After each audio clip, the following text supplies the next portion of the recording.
How you doing? I'm Callan and this is Slapped Ham. Today we're looking at a government-led program that investigates UFOs known as Project Blue Book.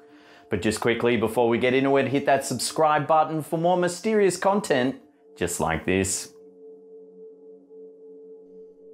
Project Blue Book. It sounds like the title of a secret investigation cooked up by a mad conspiracy theorist. However, the project was actually a legitimate series of investigations conducted by the United States Air Force from 1951 to 1966. The purpose of this top-secret project was to investigate UFO activity and other related phenomena to determine if UFO sightings were the result of natural causes or evidence of alien life.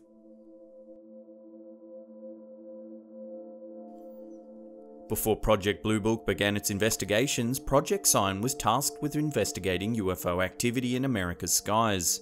This project began in 1947 at the request of General Nathan Twining, the Chief of the Air Force Materiel Command at Wright-Patterson Air Force Base.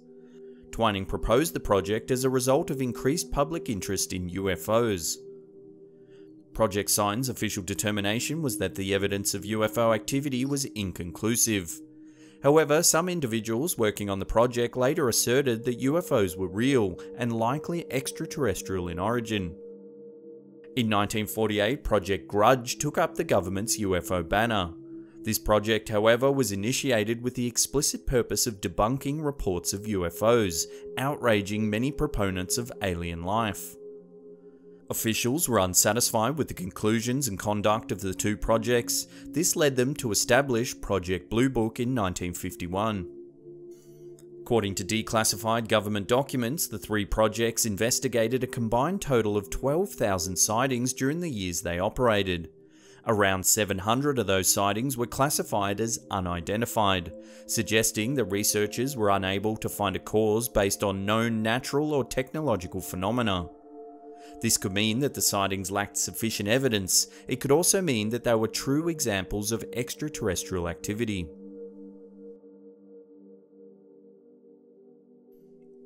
In 1951, Captain Edward J. Ruppelt became the first head of Project Blue Book. Ruppelt was actually the first person to use the term UFO to refer to the phenomenon of mysterious aircraft that couldn't be explained. One of Ruppelt's first aims in heading the project was to decrease the stigma that came along with UFOs. He feared that many legitimate sightings were going unreported because people feared ridicule if they came forward. To combat this, Ruppelt sought to streamline the UFO reporting process by implementing a standard questionnaire that the project's researchers could use while questioning witnesses. He hoped that by making the process more scientific in nature, reports of UFO sightings would gain credibility. He also wanted to be able to use the data gathered from these interviews to conduct statistical analysis of UFO sightings. The analysis conducted under Ruppelt were compiled into a report titled Project Blue Book Special Report Number 14. This report asserted that it was unlikely that any reports of aircraft not easily identifiable were extraterrestrial in origin. However, critics suggest that the researchers who compiled this report were pressured to come to a conclusion more acceptable by the mainstream, covering up any evidence of alien activity. Under Ruppelt's leadership, a number of important UFO sightings were documented and analysed. One important and often lauded case is known as the Lubbock Lights. This supposed UFO sighting took place in 1951 in Lubbock, Texas. The lights were seen in the Texas skies over the course of several months. While many skeptics brushed the lights off as birds or aeroplanes, others believed that the Lubbock Lights were a clear example of UFO activity. The project's official conclusion on the Lubbock Lights was that they were a result of an unspecified natural phenomenon. This leaves open the possibility that the lights were in fact extraterrestrial in origin. Another 1951 UFO sighting came all the way from New Zealand, but can still be found in the project's archives. This photo here depicts what appears to be a flying saucer hovering above the trees. The photo is relatively clear, eliminating the usual explanations of flaws in the film. However, the project determined that in this case, the apparent UFO was actually a lenticular cloud.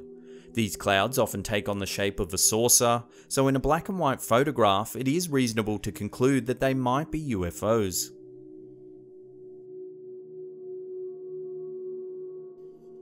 In early 1952, Project Blue Book recorded and investigated hundreds of UFO sightings. This was obviously a source of much excitement for the project. What is even more exciting is that there were also signals detected on radar that coincided with the sightings, giving them an air of credibility. This caught the attention of the CIA, which responded by forming the controversial Robertson panel. This panel was comprised of physicists, meteorologists, engineers, and astronomers, and sought to examine evidence of UFOs. The researchers of Project Blue Book presented copious amounts of evidence to the panel, but it was to no avail. The Robertson panel concluded that the examples presented could be explained by entirely earthly factors. Many critics accused the panel of covering up evidence or putting out false information to control public knowledge of extraterrestrial life. Regardless of the motivations, the conclusions of the Robertson panel were a major blow to the Blue Book researchers. Their disappointment was compounded when Army, Navy, Air Force Regulation 146 was issued. This regulation forbade military personnel, including the Blue Book researchers, from discussing any aircraft activity that didn't have a conventional terrestrial explanation with the public. This significantly diminished the work that could be accomplished, leading Captain Edward J. Ruppelt to leave the project in 1953.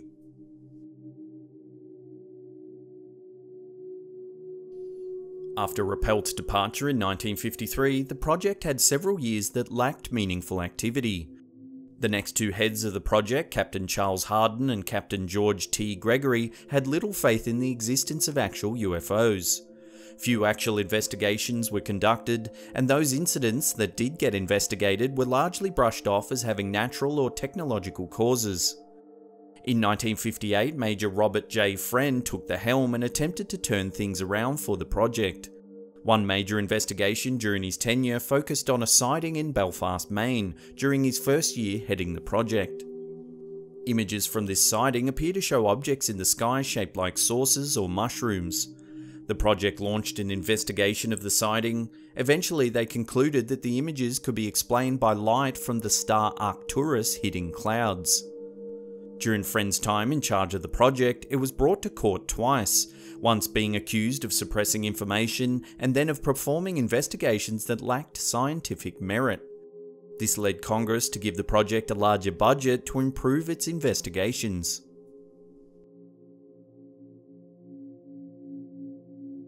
The project had lost a lot of credibility over the years, and this downward trajectory would only get steeper under the leadership of Major Hector Quintanilla. He took over the project in 1963 and led several high-profile investigations in 1965. In the Midwestern United States, there was a huge boom in UFO sightings in the summer of 1965. In Tulsa, Oklahoma in August of 1965, one of the most hotly contested UFO photos was taken by a 14-year-old boy named Alan Smith. In response to this photograph, the project aimed to prove that the photo was a forgery. They attempted to recreate the photo in a lab using small metal objects. During this wave of sightings, scientists and other government entities were busy tracking the reported claims.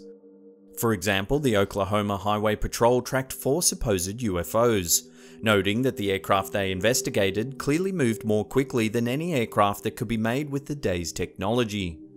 The project largely dismissed this testimony.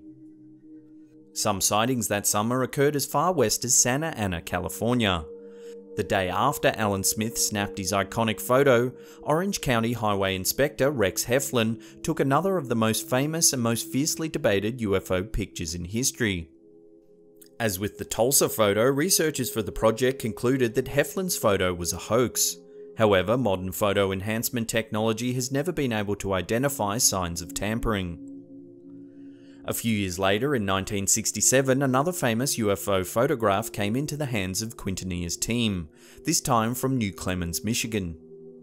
The researchers at this project investigated this photo as well. However, when the photographers refused to provide their original negatives, the researchers stated that they had insufficient data to make a firm conclusion on the authenticity of the photo.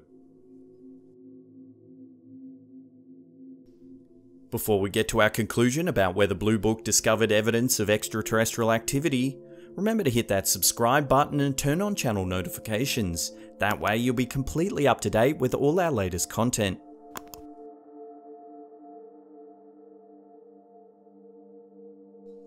The beginning of the project's demise came in the form of a court hearing in 1966, once again the result of a string of UFO sightings, this time in New England.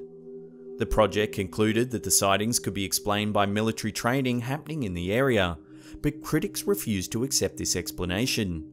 Witnesses to the sightings brought the matter to court, claiming that the project's attempts to debunk their claims ruined their reputations.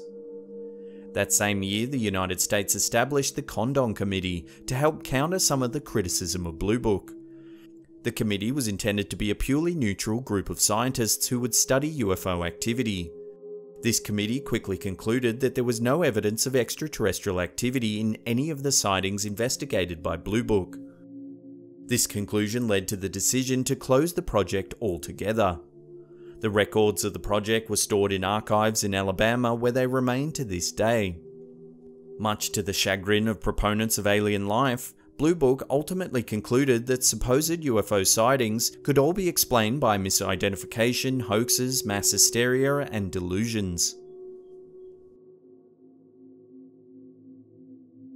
If you want more mysterious UFO videos, check out that playlist right there. In the comment section below, let us know if you've heard of Project Blue Book and what did you think of their outcomes. Hit that thumbs up button, and that's it for me. I'll see you all next time.